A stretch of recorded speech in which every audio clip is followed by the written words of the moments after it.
السلام علیکم ناظرین، میں ہوں ڈاکٹر محمد عارف صدیقی اور آپ دیکھ رہے ہیں ریئل فیس میڈیا۔ ناظرین، حال ہی میں ایک بہت بڑا ایشو سامنے آیا ہے جس نے پورے سوشل میڈیا کو، دوسرے میڈیا کو اپنی لپیٹ میں لیا ہوا ہے۔ وہ یہ ہے کہ ایک ایکٹریس اور ایک ایکٹریس نے ایک مسجد میں باقاعدہ اپنے گانے کی شوٹنگ کی۔ وہاں پہ ان کی حرکات و سکنات ایسی تھیں جو اسلامی تعلیمات کے مکمل منافی تھیں۔ اس کے بارے میں مثبت رائے بھی دی جا رہی ہے، منفی رائے بھی دی جا رہی ہے۔ منفی رائے اس طرح کی، مثبت رائے تو یہ ہوگی کہ یہ نہیں ہونا چاہیے۔ منفی رائے یہ کہ مسجدوں میں تو فرقہ واریت بھی پھیلائی جاتی ہے، مسجدوں میں تو یہ غلط کام بھی ہوتے ہیں، تو یہ ہو گیا تو کیا ہوا؟ یعنی اس ایونٹ کو، اس خاص نقطے کو بھی اسلام کے خلاف استعمال کرنے کی سازش کی جا رہی ہے۔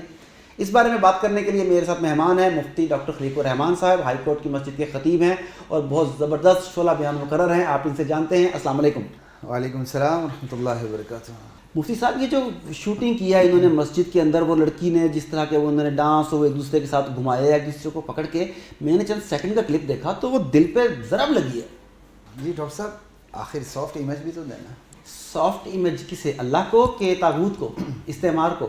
دیکھیں، اللہ کو سافٹ امیج دینے کی ضرورت نہیں ہوتی، طاغوت کو دینے کی ضرورت ہوتی ہے۔ تو اسلامی پاکستان، اسلامی نظریاتی پاکستان، جس کی بنیادوں میں لا الہ الا اللہ کی گونج ہے، لاکھوں مسلمان شہیدوں کا لہو ہے، کیا انہیں یہ سافٹ امیج طاغوت کو دینا ہے؟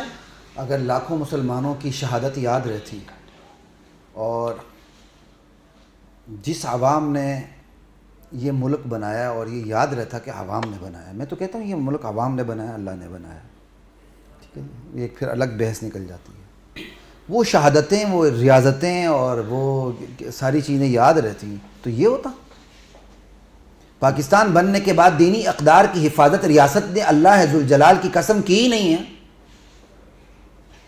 یہاں تو پاکستان بننے کے بعد دینی اقدار کے حوالے سے جو بھی کام ہوا ہے وہ دینی طبقے نے کی، چاہے وہ کسی بھی مسلک کے تعلق رکھتے ہوں۔ میں مسلکوں پہ بات نہیں کرتا، لیکن بات اتنی ہے کہ یہاں اسلامک ویلیوز کے حوالے سے، دینی اقدار کے حوالے سے پاکستان بننے کے بعد جو کام ہوا ہے وہ دینی طبقے نے کی ہیں، اور اللہ کی مدد میں، اپنی مدد آپ کا لفظ اچھا ہی نہیں سمجھتا، اللہ کی مدد سے کی ہیں اور عوام کے تعاون سے کی ہیں۔ لیکن یہ بھی تو دینی طبقے کے تحویل میں ایک مسجد میں یہ واقعہ ہوا، ہمیں آنیسٹ ہونا چاہیے۔ ہم کب تک دوسروں کو برا بلا کہیں گے؟ یہ تو ہم نے کیا ہے، دینی طبقے کی زیر سرپرستی ہوا ہے۔ کون سا دینی طبقہ؟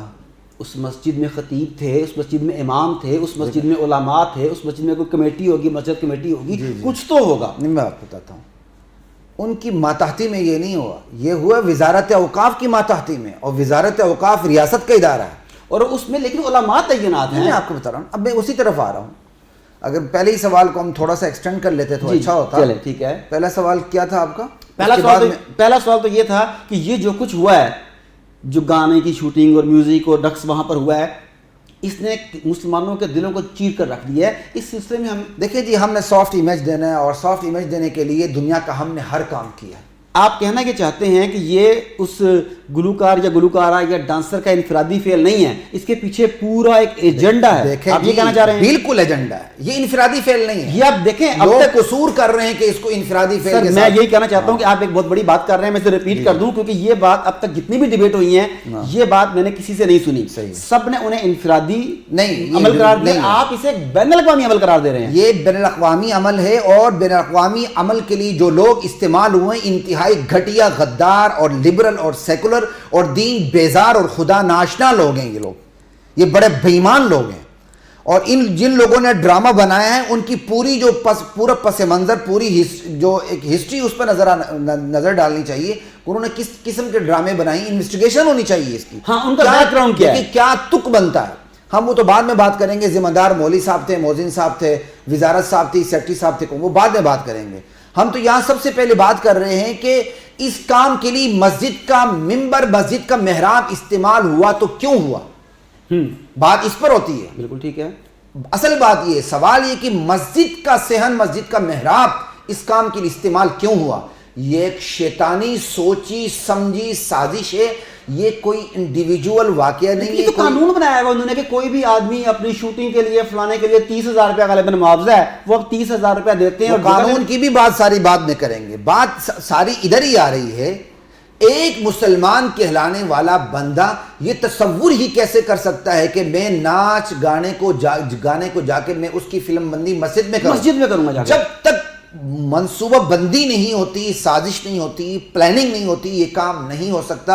اور یہ پلاننگ ایک فرد کی نہیں ہے بلکہ اس کے ارد کی جتنے ان تمام ذمہ داروں کو کٹہرے میں لانا چاہیے. یہ نہیں کہ ایک بندے یا بندی نے ٹویٹ کر دی وہ کر میں معذرت خواہ کر دی ہے، ہوں، تیری معذرت پر بھی لعنت، تیرے کام پہ بھی لعنت، بالکل غلط ہے. اور میں آپ کو ایک بات بتا دوں کہ اس فلم کے اس طبقے کے اندر ایک خاص اسلام پسند دشمن جو طبقہ ہے، اسلام دشمن طبقے کا ڈومینیٹ کرتا ہے، چھاپ ہے جی. وہ لوگ باقاعدہ شاعر اللہ کا مذاق اڑاتے ہیں. جو اصل میں گیم ہے نا جی، وہ دین کے حوالے سے یہ ہے، جو شاعر اللہ ہے، جو اسلام کا پاس ورڈ ہے، جو اسلام کی علامات ہیں، جو اسلام کی نشانی ہیں، جن سے اسلام کی پہچان ہوتی ہے، چاہے اس کا تعلق ٹائم اینڈ اسپیس سے ہو، جی زمان سے ہو، مکان سے ہو، علامات سے ہو، ٹائم اینڈ اسپیس سے ہو یا سائنس سے ہو، انہوں نے اس کو بدنام کرنا ہے. ان لوگوں نے سب سے پہلے نبی کریم صلی اللہ علیہ وسلم کی ذات کو نشانے پہ رکھا، عالمی طاقتوں نے. اس کے بعد دشمنان نے صحابہ سامنے آئے، صحابہ کی ذات کو نشانے پہ رکھا.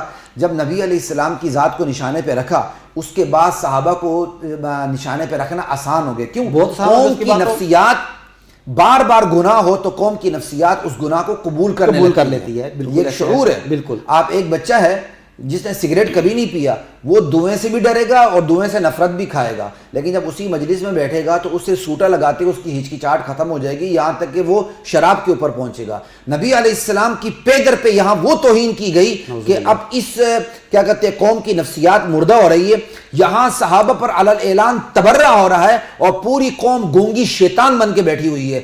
اب یہ کہ آستہ تمام شاعر اللہ پر آ گئے، ہاتھ ڈالا جا رہا ہے اور یہ شاعر اللہ کی توہین ہو رہی ہے.